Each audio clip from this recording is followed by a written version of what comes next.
Earlier this week, I posted a comprehensive look at Electronic Gaming Monthly's final reviews for every system that they covered. At least, I thought it was comprehensive, but I was wrong. Immediately after I posted that episode, everybody, including a former member of EGM's review crew, reached out to let me know that I had missed the Nuon, a short-lived DVD technology from VM Labs that failed to make much of a splash back in 2000.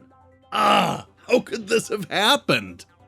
Well, as it turns out, the answer is surprisingly simple. It's because the Nuon was never officially part of the review crew, and also didn't get its own standalone feature.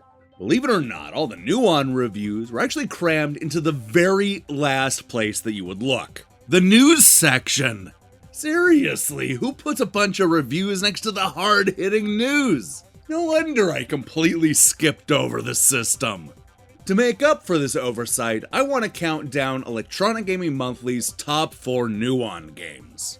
Now, you may snicker that we're only going to be counting 4 games, but it's worth mentioning that the Nuon only had 8 games, and one of them was exclusive to South Korea. We can also drop Iron Soldier 3 off that list, which was briefly released before it was recalled. In other words, Electronic Gaming Monthly managed to review 4 of the 6 games, which is like 67% of the catalog. Hey, that's actually not that bad. So come, join me as I make things right by counting down Electronic Gaming Monthly's top 4 Nuon games. Don't laugh, this is serious. Alright, let's kick off our list with number 4, Merlin Racing. I guess I could see my kids playing Merlin Racing if I had any, but even as a kid's game, this title really doesn't deliver.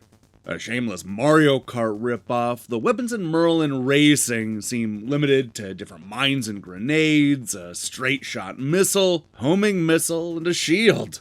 It's all very mundane since there's no strategy involved, like having to hold a weapon behind you to shield your driver from incoming projectiles. Even the driving itself is boring. The track designs are middling at best, and the sense of speed is almost non-existent. Unfortunately, the game's difficulty takes a dramatic upswing as soon as you hit the first boss. It's around that point that most children will lose interest, older gamers having already given up on this junk. There's really nothing that makes this game stand out. It's definitely not worth buying a Nuon for.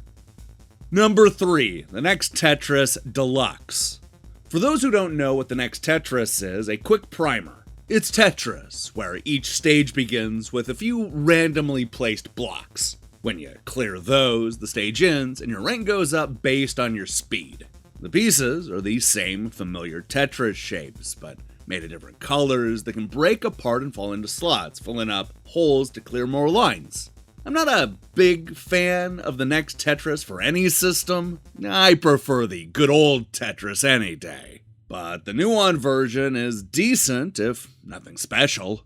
There's very few options and really no other play modes unless you count Marathon. Classic Tetris is also included, thank God, and while it looks fine and controls okay with the Nuon D-pad, it's also inexcusably bare-boned. The music is forgettable, there's absolutely no settings or options for difficulty or anything else, and worst of all, no 2-player mode. Yeah, it's Tetris, and it's free with the Toshiba SD2300, but it's not as good as even your average version of the game. Number 2, Ballistic. I bet you all thought that the days of pack-in games ended with the 16-bit craze, right? Well, the Nuon is taking the initiative and setting things right again by boxing Ballistic with the Samsung Xtiva. Ballistic looks like it could have been a Super Nintendo game, but it's a fun diversion and rather challenging as puzzle games go. The object is to keep a long string of spiraling spheres from reaching your launcher at the center of the screen by clearing them away. Balls of different colors are fed along the spiral track as you fire similar balls from your launcher at them, attempting to break up the line. When you fire a ball to line up 3 or more of the same color, they all disappear. Pretty simple, huh? A reason to purchase the Nuon? It's not. But if you're planning on picking one up anyway, you'll probably spend a good while with this title. The lack of internal memory is kind of annoying, as you can't save your high scores. Maybe Samsung should have packed in a pen and paper too. And finally, Electronic Gaming Monthly's #1 Nuon game, Tempest 3000.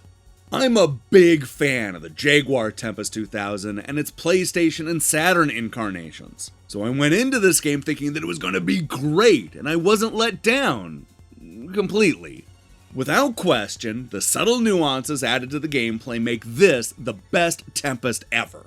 The new hover ability, trippy bonus levels, webs that change shapes, enemies that disappear and reappear, being able to add time to your super zapper, the list of additions goes on and on. It's also really hard, but keeps a good sense of humor with levels like Now You Hate Me and Ribbed for Extra Pleasure.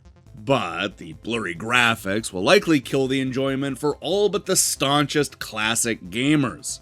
I can see that the intent was for the webs to look like beams of light, but it's carried out to an extreme, sometimes at the expense of the gameplay.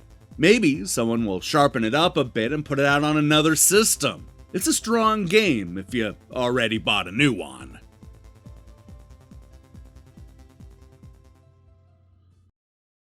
Hey, thanks for watching us counting down the best and worst Nuon games.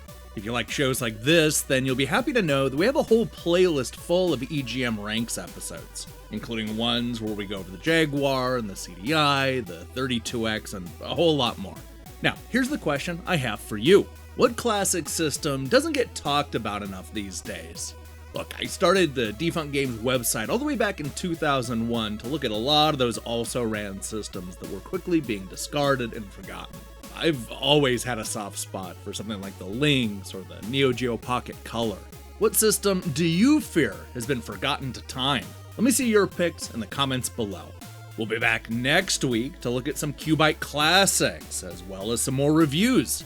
While you wait for that, I strongly recommend you click that subscribe button and support what we're doing here. Until then.